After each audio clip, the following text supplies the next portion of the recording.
Book 3, Chapter 16. The Fiat skirted the town of Trapani and took a road along the beach.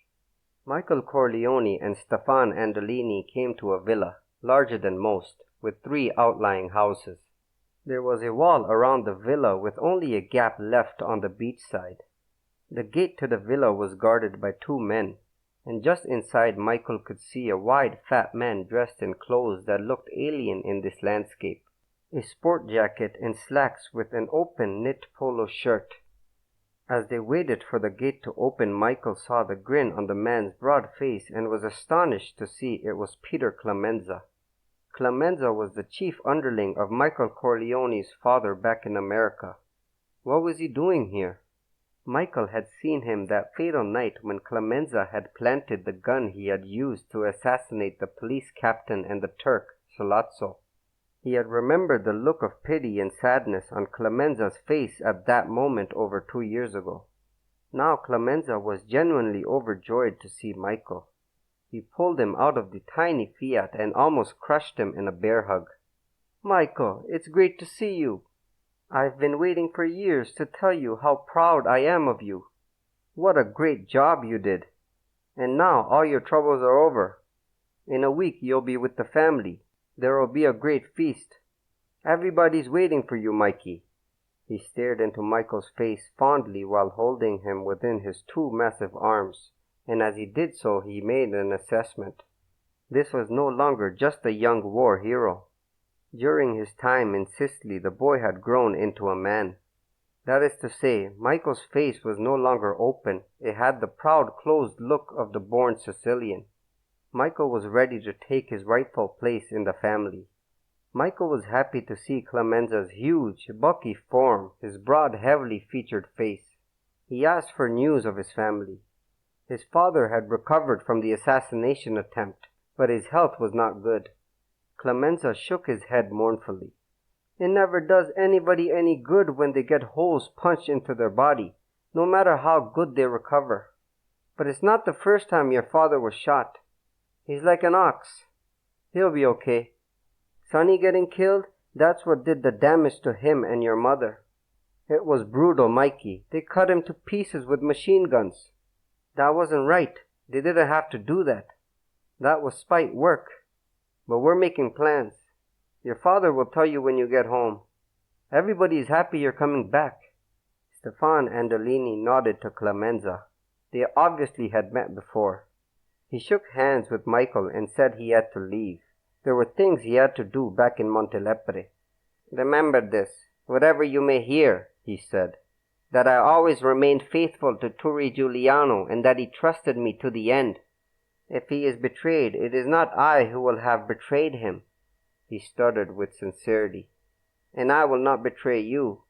Michael believed him. "Won't you come and rest and have something to eat or drink?" he asked. Stefan Andolini shook his head. He got into the Fiat and drove back out the gates, which immediately clanged shut behind him. Clemenza led Michael across the open grounds to the main villa. There were armed men patrolling the walls and on the beach, where the estate was open to the sea. A small dock stretched toward the faraway coast of Africa, and tethered to the dock was a large, sleek motorboat flying the flag of Italy. Inside the villa were 2 old crones dressed in black without one color of light on their persons, their skin dark with the sun, black shawls over their heads. Clemenza asked them to bring a bowl of fruit to Michael's bedroom. The terrace of the bedroom looked over the blue Mediterranean Sea, which seemed to part in the middle when hit by a shaft of morning sunlight. Fishing boats were bright blue and red tails bobbed on the horizon like balls skipping over the water. There was a small table on the terrace covered with a heavy dark brown cloth, and the 2 men sat on the chairs around it. There was a pot of espresso and a jug of red wine. "You look tired," Clemenza said. "Get some sleep and then I'll spell everything out for you in detail." "I could use it," Michael said. "But first, tell me, is my mother all right?" "She's fine," Clemenza said. "She's waiting for you to get home. We can't disappoint her. It will be too much for her after Sonny." Michael asked again, "And my father, he's completely recovered?" Clemenza laughed. It was an ugly laugh. He sure is. The 5 families will find out. Your father is just waiting for you to get home, Mike. He's got big plans for you. We can't let him down. So don't worry too much about Giuliano. If he shows up, we'll take him with us. If he keeps screwing off, we'll leave him here. Are those my father's orders? Michael asked. Clemenza said, A courier comes by air every day to Tunis, and I go over by boat to talk to him. Those were my orders yesterday. At first, Don Croce was supposed to help us, or so your father told me before I left the States. But you know what happened in Palermo after you left yesterday? Somebody tried to knock off Croce. They came over the wall of the garden and killed 4 of his bodyguards. But Croce got away. So what the hell is going on?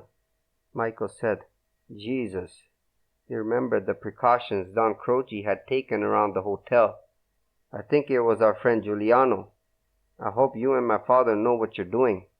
I'm so tired I can't think. Clemenza rose and patted him on the shoulder. Mikey, get some sleep. When you wake up, you'll meet my brother. A great man, just like your father, just as smart, just as tough, and he's the boss in this part of the country. Never mind Croce. Michael undressed and got into bed. He had not slept for over 30 hours, and yet his mind jumped and would not let his body rest. He could feel the heat of the morning sun, though he had closed the heavy wooden shutters. There was a heavy fragrance of flowers and lemon trees. His mind worked over the events of the past few days. How did Pisciotta and Andolini move around so freely? Why did Giuliano seem to have decided Don Croce was his enemy at this most inappropriate of times? Such an error was not Sicilian. After all, the man had lived 7 years in the mountains as an outlaw. Enough was enough. He must want to live a better life, not possible here, but certainly in America. And he definitely had such plans, or he would not be sending his fiancée pregnant to America beforehand. The clarifying thought struck him that the answer to all this mystery was that Giuliano was bent on fighting one last battle, that he did not fear to die here on his native ground. There were plans and conspiracies spinning out to their final conclusions that he, Michael, could not be aware of, and so he must be wary. For Michael Corleone did not want to die in Sicily. He was not part of this particular myth. Michael awoke in the huge bedroom and opened the shutters, which swung outward to a white stone balcony glittering in the morning sun. Below the balcony, the Mediterranean Sea rolled like a deep blue carpet out to the horizon. Streaks of crimson laced the water, and on these boats fishermen sailed out of sight. Michael watched them for a few minutes, utterly bewitched by the beauty of the sea and the majestic cliffs of Eris up the coast to the north. The room was full of huge rustic furniture. There was a table on which stood a blue enameled basin and a jug of water.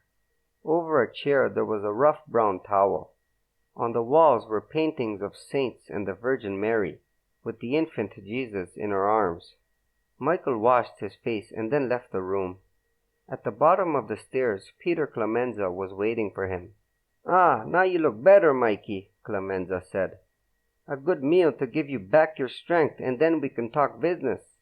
He led Michael into a kitchen that held a long wooden table. They sat down, and an old woman in black appeared magically at the stove and poured 2 cups of espresso and served them. Then, just as magically, she produced a platter of eggs and sausage, which she put on the table. From the oven came a great sun-shaped brown-crusted loaf of bread. Then she disappeared into a room beyond the kitchen. She did not acknowledge Michael's thanks. At that moment a man entered the room. He was older than Clemenza, but looked so much like him that Michael knew immediately that this was Don Dominic Clemenza, Peter Clemenza's brother. Don Dominic was attired much differently. He was in black velvet trousers that tucked into sturdy brown boots. He wore a white silk shirt with ruffled sleeves and a long black vest. On his head was a short-billed cap. In his right hand he carried a whip which he threw into a corner. Michael rose to greet him, and Don Dominic Clemenza took him into his arms with a friendly embrace. They sat at the table together. Don Dominic had a natural dignity and air of command that reminded Michael of his own father. He also had the same old-fashioned courtliness. Peter Clemenza obviously was in awe of his older brother, who treated him with the indulgent affection an older brother shows a flighty sibling. This astonished Michael and amused him too. Peter Clemenza was his father's most trusted and deadly capo regime back in America. Don Dominic said gravely, but with a twinkle in his eye, "Michael, it is such a great pleasure and honor to me that your father, Don Corleone, has put you in my care. Now you can solve my curiosity. My good-for-nothing brother here, is his success in America as great as he claims? Has he climbed so high, this brother of mine, I could never trust to slaughter a pig properly? Does Don Corleone really set him on his right hand? And he says he commands over 100 men. How can I believe all this?" But as he said this, he patted his young brother's shoulder fondly. "It's all true," Michael said. "My father always says he would be selling olive oil if not for your brother." They all laughed. Peter Clemenza said, "I would have spent most of my life in jails. He taught me how to think instead of just using a gun." Don Dominic sighed. "I'm only a poor country farmer. It's true my neighbors come to me for counsel, and here in Trapani they say I'm an important man. They call me the unfaithful because I won't do Don Croce's bidding. Perhaps that's not very clever. Perhaps the Godfather would find ways to get along better with Don Croce. But I find it impossible. Unfaithful I may be, but only to those who have no honor. Don Croce sells information to the government, and to me that is an infamita, no matter how subtle the reasons. The old ways are still the best, Michael, as you will see after you have been here the next few days." "I'm sure I will," Michael said politely. "And I must thank you for the help you are giving me now." "I have work to do," Don Dominic said. "If you need anything, send for me." He picked up his whip and went out the door. Peter Clemenza said, "Michael, your father agreed to help Torre Giuliano to get out of this country of his friendship and respect for Giuliano's father. But your safety comes first. Your father still has enemies here. Giuliano has a week to make a rendezvous with you. But if he doesn't appear, you must go back to the United States alone. Those are my orders. We have a special plane waiting in Africa, and we can leave any time. You just give the word." Michael said, "Pisciotto said he'd bring Giuliano to me very soon." Clemenza whistled. "You saw Pisciotto? Hell, they're looking for him as hard as they are looking for Giuliano. How did he get out of the mountains?" Michael shrugged. "He had one of the special red-bordered passes signed by the Minister of Justice. And that worries me too." Peter Clemenza shook his head. Michael continued. "That guy who brought me here, Andolini, do you know him, Pete?" "Yeah," Peter Clemenza said. "He worked for us in New York, a couple of button jobs. But Giuliano's father was straight and a great artist with brick. They were both stupid to come back. But a lot of Sicilians are like that. They can't forget their shitty little houses in Sicily. I brought 2 men over with me this time to help out. They haven't been back in 20 years. So we take a walk into the country up near Aris, a beautiful town, Mikey. And we were out in the fields with all those sheep they have and drinking wine, and we all had to take a leak. So there we were pissing, and when we finished, these 2 guys jump about 10 feet in the air and yell, 'Long live Sicily!' What are we gonna do? That's how they are. Sicilians till they die." Michael said, "Yeah, but what about Andolini?" Clemenza shrugged. "He's your father's cousin. He's been one of Giuliano's right-hand men for the last 5 years.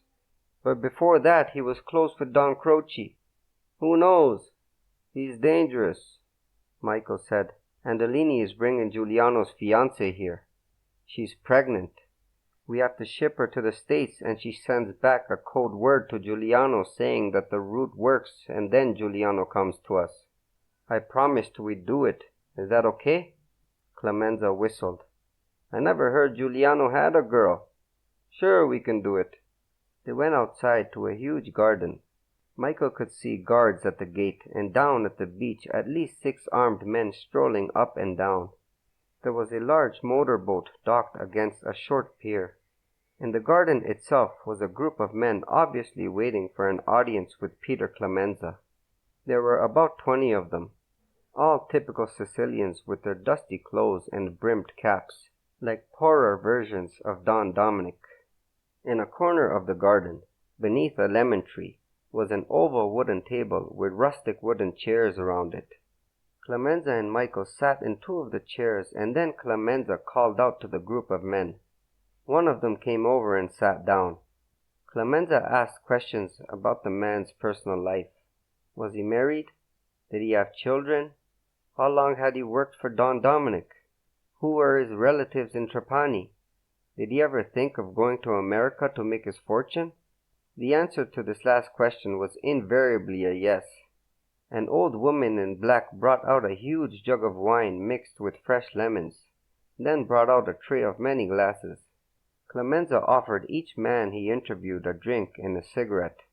When he had finished and the last one was gone and the group had left the garden, Clemenza said to Michael, "Any of 'em hit you wrong?" Michael shrugged and said, "They all seem the same to me.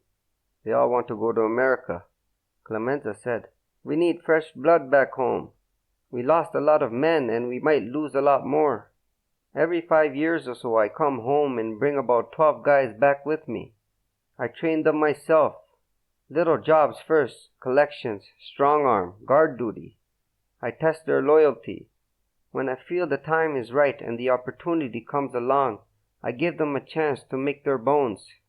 But I'm very careful about that. Once they get that far, they know they have a good living for the rest of their lives as long as they remain loyal. Everybody here knows I'm the recruiter for the Corleone family, and every man in the province wants to see me. But my brother picks them out. Nobody gets to see me without his okay." Michael looked around the beautiful garden with its many-colored flowers, fragrant lemon trees, the old statues of the gods dug from ancient ruins, other newer ones of holy saints, the rose-colored walls around the villa. It was a lovely setting for the examination of 12 murderous apostles. In the late afternoon, the small Fiat reappeared at the villa gates and was waved through by the guards. Andolini was driving, and beside him there was a girl with long jet-black hair and the exquisite oval features of a painter's Madonna. When she got out of the car, Michael could see she was pregnant. Though she wore the modest loose dress of the Sicilian woman, it was not black, rather a hideous floral rose and white. But her face was so pretty that the dress did not matter. Michael Corleone was surprised to see the small figure of Hector Adonis get out of the back seat. It was Adonis who made the introductions. The girl's name was Justina. She had none of the shyness of the young, and at only 17 years of age, her face had the strength of an older woman, as if she had already tasted the same tragedies of life. She studied Michael closely before she bowed her head to acknowledge his introduction, as if she were studying him to find any hint of treachery in his face. One of the old women took her away to her room, and Andolini took her luggage out of the car. It consisted of only a small suitcase. Michael carried it into the house himself. That night they all had dinner together except for Andolini, who had left in the Fiat. Hector Adonis remained. At the dinner table they made plans to get Justina to America. Don Dominic said the boat to Tunis was ready. It always would be, since they did not know when Giuliano would arrive and they would have to move quickly when he did. "Who knows what evil companions he will bring after him," Don Dominic said with a little smile. Peter Clemenza said he would accompany Justina to Tunis and make sure he was on a special plane with special documents that would enable her to enter the United States without trouble. Then he would return to the villa. When Justina arrived in America, she would send her code word back and the final operation to save Giuliano would begin. Justina said very little during the meal. Don Dominic asked if she was up to making the journey this very night after she had traveled so much of the day. When she answered, Michael could see the attraction she must have had for Giuliano. She had the same flashing black eyes, the determined jaw and mouth of the strongest Sicilian women, and spoke as imperiously. "Traveling is easier than working and less dangerous than hiding," she said. "I've slept in the mountains and in the fields with sheep, so why can't I sleep in a ship or on a plane? Surely it won't be as cold." She said this with all the pride of the young, but her hands trembled as she lifted her glass of wine. "I worry only that Turi be able to escape. Why couldn't he come with me?" Hector Adonis said gently, "Justina, he didn't want to endanger you with his presence. It is more difficult for him to travel. More precautions must be taken." Peter Clemenza said, "The boat takes you to Africa just before dawn, Justina. Perhaps you better get some rest." Justina said, "No, I'm not tired, and I'm too excited to sleep. Could I have another glass of wine?" Don Dominic poured her glass full. "Drink. It's good for your baby, and it will help you sleep later. Did Giuliano give you any messages for us?" Justina smiled at him sadly. "I haven't seen him for months. Aspano Pisciotta is the only one he trusts. Not that he thinks I would betray him, but that I am his weakness through which they might snare him.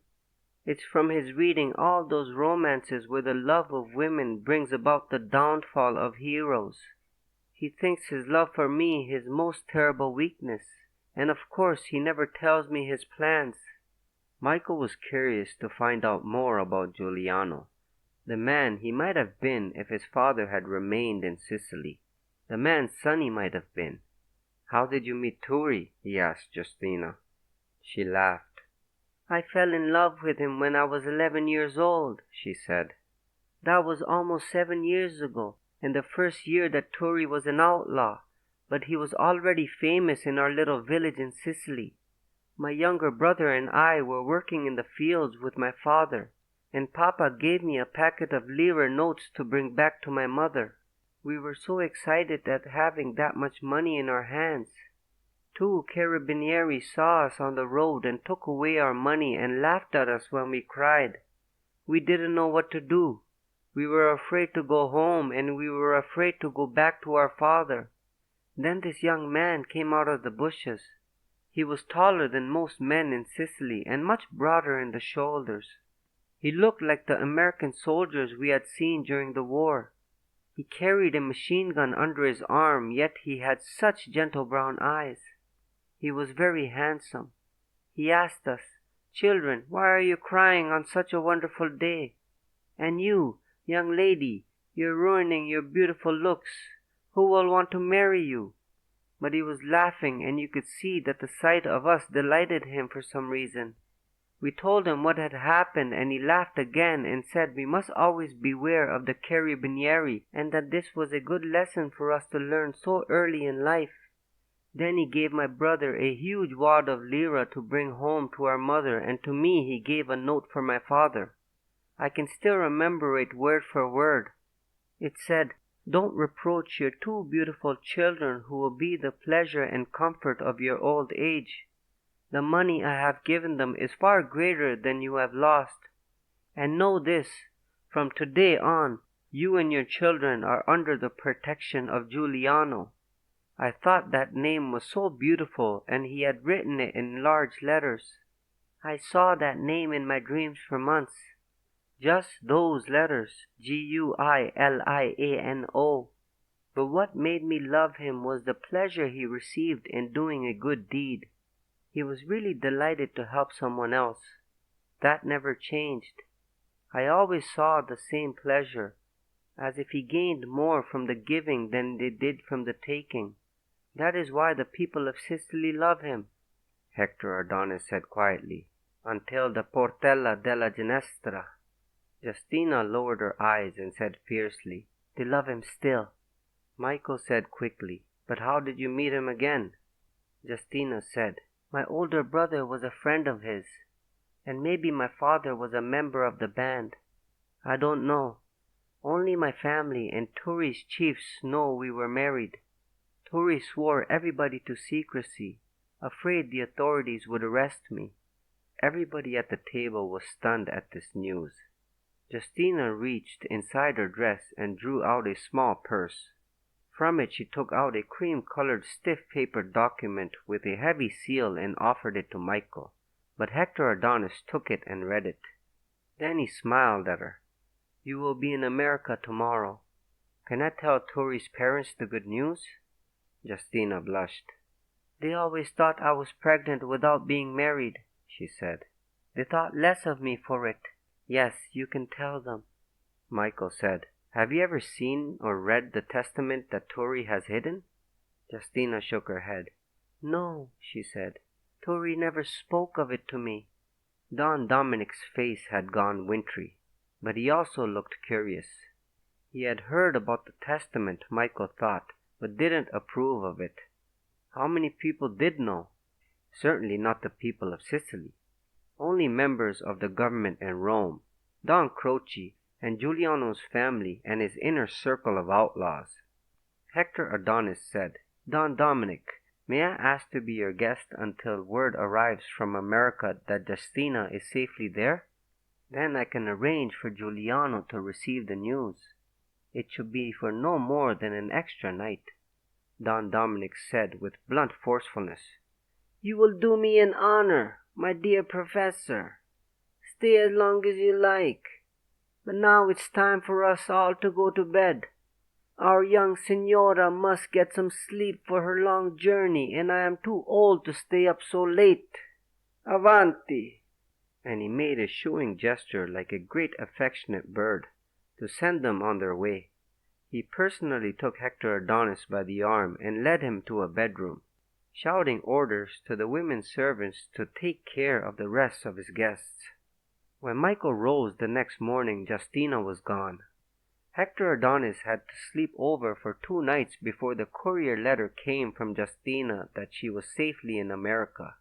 Somewhere in the letter was the code word that satisfied Adonis, and the morning he was to leave he asked Michael for a private conference. Michael had spent the 2 days tense with anticipation, anxious to get home to America himself. Peter Clemenza's description of Sonny's murder had filled Michael with a sense of foreboding about Tori Giuliano.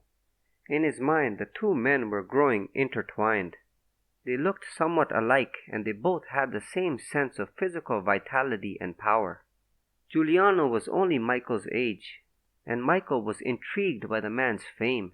He was anxious at the thought that they would finally meet face to face. He wondered what use his father could put Giuliano to in America, for he had no doubt that was his father's purpose. Otherwise, the assignment of bringing Giuliano home with him did not make sense. Michael walked with Adonis down to the beach. The armed guards saluted them both. "Bosia, your lordship." Not one of them showed any sign of derision at the sight of the tiny, elegantly dressed Hector Adonis. The motorboat had come back, and now closer to it Michael could see it was almost as big as a small yacht. The men aboard it were armed with lupare and machine guns.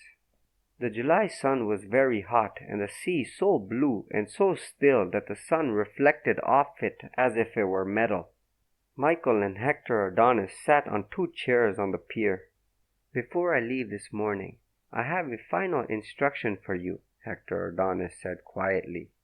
"It is the most important thing that you can do for Giuliano." "With all my heart," Michael said. "You must send Giuliano's testament to America immediately, to your father," Adonis said. "He will know how to use it. He will make sure that Don Croce and the government in Rome will know it is safely in America, and then they will not dare harm Giuliano. They will let him emigrate safely." "Do you have it with you?" Michael asked. The little man smiled at him slyly and then laughed. "You have it," he said.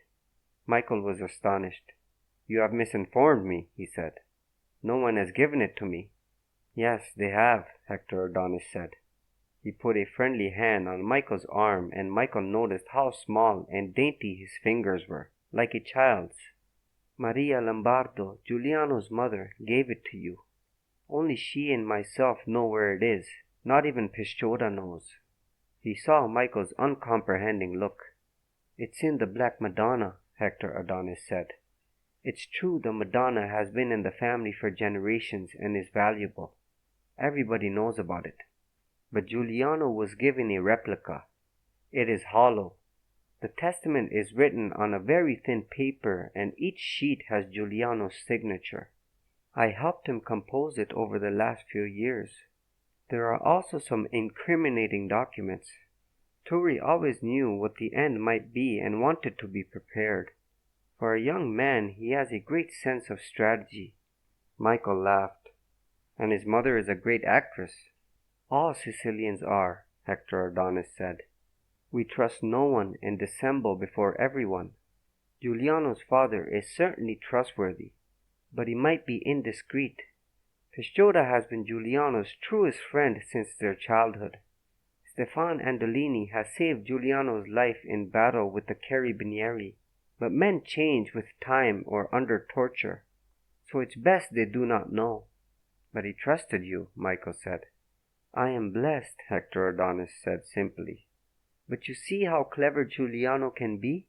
He trusts only me with the testament and he trusts only Pisciotta with his life. Both of us must betray him if he is to fail.